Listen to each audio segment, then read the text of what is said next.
Hello, welcome back to Bebop Review. My name's Andy Shaw. In the last exciting episode of Berkeley Jazz Harmony, we looked at this chord symbol, or talk about this chord symbol, and at the end I said that there was a deliberate mistake in it. And nobody seems to really spot what the mistake is, so you're not really looking at these chord symbols right.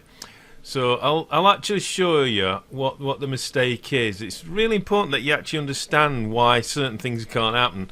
Now, you could actually have this kind of all these notes in this chord. You know, you could actually build a chord up with all these notes, but it has to be built up in a certain way, which this is not actually indicating. This is indicating something else, and this symbol is really wrong. If you played this as a chord, it wouldn't sound very good unless you wanted that sound, that not very good sound. I'll just show you what it actually looks like and show you where the mistake is. Okay, so this is what that chord would look like built up. C major 11, flat 13, flat 5. So you've got the C here, you've got the third, which is the E, you've got the flat 5 here replacing the fifth, because you've got flat 5, right? You've got the major 7th here, which is the B. If it was a 7th chord, that major wasn't there, that would be flat, obviously a flat 7th. Then you've got the 9th, which is included, because the 11th is the highest, remember, the highest unaltered extension. Then you've got the 11th, right, which is actually indicated, and then you've got this flat 13 here, which is indicated, right? So why is that bad? Well, I told you before that you don't like minor 9th intervals, and between that E there and that F is a minor 9 interval, and that is a dissonance which people do not like. If you've seen Adam Neely's videos, the ones that say how not to suck at music, people are actually writing arrangements and things and send them to him, and if Adam Neely spots something like that, he has a right go at him. In fact, one of his old videos is entitled "Please don't use such and such chords please." So, and it's because of this, because you end up getting minor 9s, so you've got to watch out for that. Now, you might want to do something weird. I might want to put that in. You know, it's not up to me to say don't do it, but in normal harmony, that kind of chord is avoided. Now, if this quality designator was C minor 11 flat 13 flat 5, it would be all right, because what would happen is, see this E here, then that E would be flat, wouldn't it, which would eliminate the minor 9th. So in that respect, if it was C minor 11 flat 13 flat 5, it would be okay. So that's basically that question that I asked in the end one. Try and remember this thing about minor 9s intervals. They don't sound very good and they're not very nice. And if you were doing a harmony course and you actually wrote a chord like that down in the in the process of writing your composition, your professor or whatever, your Rick Beato type, wouldn't like that. He would put a little cross on and say that's not very nice, So remember that about minor 9th intervals. So I actually did that deliberately, but I just want to say as another thing is, check up on what I do, what I say. I've always said that to you. Don't believe what people say, what anybody says. Always check up on it, right? I check up on what people say just to make sure, because like I said, I haven't read any book where I haven't seen some kind of mistake, even if it's a little mistake. Most of the book will be really good, and there'll be little mistakes, and you've got to watch out for that. The course that I'm actually showing you here, which I'm running through, I've actually found little mistakes in that as well. So, so nobody's perfect. That you've got to remember that nobody's perfect, and that includes me. Don't ever take anything for granted. Always check over things and work it out yourself to make sure. Okay, because we all make mistakes. Anyway, to get into this chord symbol a bit more, I'm going to write some chord symbols down. And I want you to write down what you want to do is pause the video and write down either the chord, actually build up the chord, or write the symbol. And I just really want you to get into doing this. And I'm going to be talking as we go, which you might find interesting as well. Okay, so let's have a look at some chord symbols. Okay, so this is another chord for you. All these chords are in root position, so if you look at the root, that's what the first name of the chord is, obviously.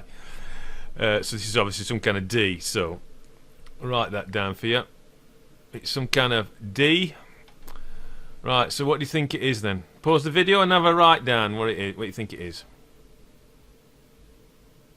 You pause the video. Right, you look at the first three notes. It's D, F sharp, A, which makes it D major trad. This is the 6, so we've got a 6 there as well, and this is the 9. So the highest extension, non-altered extension, is this 9. So this 9 goes at the top. So you've got 9 there, and then you've got 6 underneath. So it's D, 9, 6, and then this here, this G sharp, is the 11th, isn't it? 'Cause it's here, look, the 11th, and it's a sharp, so it's altered. So we have to put it in brackets, and that is a sharp 11. I'm sorry about this writing. Okay, so it's D, 9, 6, sharp 11. Now, if you tried to put that into Sibelius, it wouldn't have it. It just wouldn't have it at all. It might say D, 6, add 9. You'd get that in. If you put the sharp 11, it'd just go haywire. So this is why you can't get it from a computer program. You've got to know these things. This is US Army standard I'm using here. So you put the 9, the unaltered, the highest unaltered at the top, and it was the same with this. If they were altered extensions, the highest one would always be at the top. So this is the lowest one. So that's the correct way to write that chord. It's a D6 with D9 6 with a sharp 11 extension. Okay, so let's have a look at another chord. Okay, this is another symbol that Sibelius doesn't like very much, but put it in. What I want you to do with this one is to write that chord down. It's an E augmented 9th sharp 11. Remember that this is the quality designator, this AOG, the augmented. Sometimes it's a cross, and it just means a sharpened 5th, remember. So write that chord down. Let you pause the video.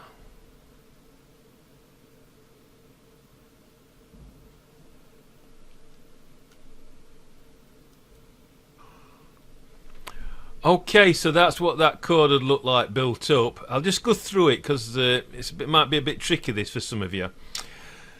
It's an E chord, right? So we put in the E trad, which would be E, G sharp, B, wouldn't it? But because it's augmented, it means that this 5th is sharpened. So we've got E sharp, G sharp, and B sharp as well. I'm not putting a key signature in because I actually want to show you in sharp and flat how it is. You know what I mean?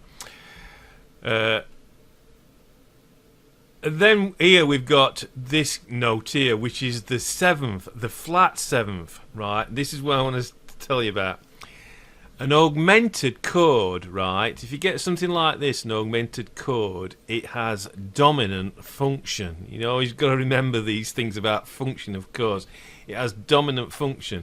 And a dominant chord, right, has a flat 7th, doesn't it? So it's a dominant function chord. So think of an augmented chord as a dominant function chord. So we've got a 9th to it, added to it, which is this F sharp, and then we've got the sharp 11, which is A sharp, obviously not in key, so it's in brackets, because E major has an E natural in, doesn't it? So I want you to just understand that. We're going to be talking a bit about a bit more in function later on, but not yet. Later on I'll be talking more about chord function. I know I've just done it briefly at the beginning, but we're going to go into it in a bit more detail later on. And an augmented chord is classed as a 7th chord. It's dominant. Okay, so that's why here this D is flat and not a D sharp. Okay, so I hope you got that one all right, or at least if you didn't get it, you understand how I've just built it up. So let's have a look at another one, shall we? Okay, so here's an interesting chord for you to write the symbol down for. What do you think the symbol is for that chord? Tricky one, isn't it, that? So I'll let you have a look at it. Okay, so I put that D flat in. The next note, which is this C flat, is the flat 7th, isn't it? This D flat, that's C flat. It's a flat 7th, so it's D flat 7. Now, is there a 9th? No, there isn't. There's a 9th, but it's not within the key, is it? Remember that D flat major has 5 flats, and they are B flat, E flat, A flat, D flat, and G flat. And that would be an E flat. If it were going to be a 9, that would be an unaltered extension. That would be an E flat, and it isn't. So it's an altered extension. That so let's have a look, another altered next. So this is G. No, it needs to be G flat. So the highest is this 7th. So it is definitely D flat 7. Okay, so put that in. Okay, so I've got D flat 7 in. So looking at the next note in there, which is this E, which I've already said, it'd be an E flat, because you've got these 5 flats in D flat major, isn't it? You have to do the altered things to what the root is, not to do what the key's in. That's I'm not putting a key signature, because I want you to realise that the chord symbol is related to the chord, to the actual way the chord's written, and not the key. You know what I mean? So the next one is going to be this E, which is going to be a sharp E. So let's put that down, shall we, in brackets. So we've got D7 sharp 9 up to now with this bit here. So this is the 11th, isn't it? And again, it should be G flat, and it isn't. It's G. It's just G, so it's sharp 11. So write that in. So we've got sharp 11, sharp 9 in. And this top one here is B double flat, which is the 13th. It's a flattened 13th, isn't it? Yeah, it's the 13th flattened, because the 13th would be B flat, and this is B double flat. So I'll put that in as an altered one as well. So there we are. That's the symbol. Did I say flat 13 for that? Yeah, because it's flat 13th. So that's what that is. It's D flat 7 with an extension of flat 13, sharp 11, sharp and 9th. So yeah, that's right, isn't it? D flat, E flat would be the thing. Yeah, so it's sharp 9. That.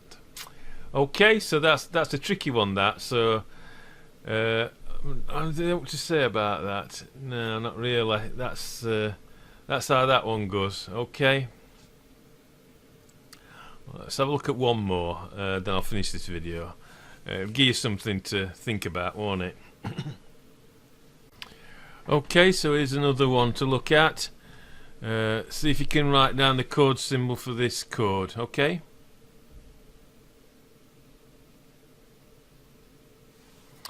Okay, so the thing to do is to again look at the trad. So it's B flat, D flat, F flat, which is a B flat diminished.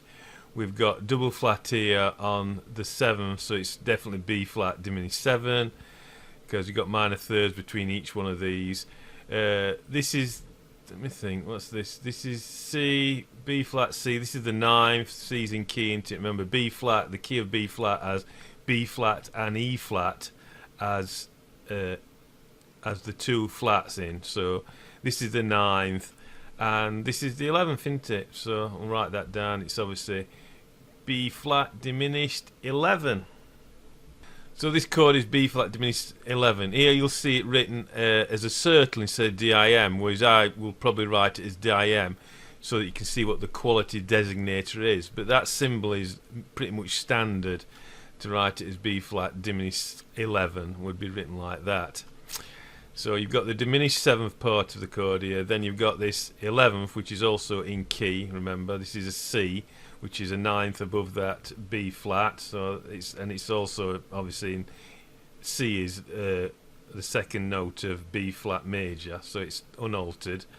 And then we've got this 11th, which is obviously E flats in the key, so that's unaltered either. So the highest extension goes in 11. Okay, so that would be it. So I hope this has helped you a little bit about chord symbols. We'll be going into chord symbols. Obviously, I'll be doing a lot more, so you'll probably pick it up a bit better.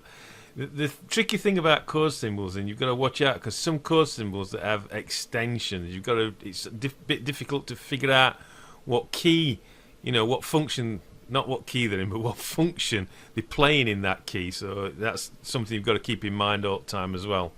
Okay, so that's that one for this lesson. So I'll see you next one. The next lesson we'll be going into secondary dominant chords. Okay.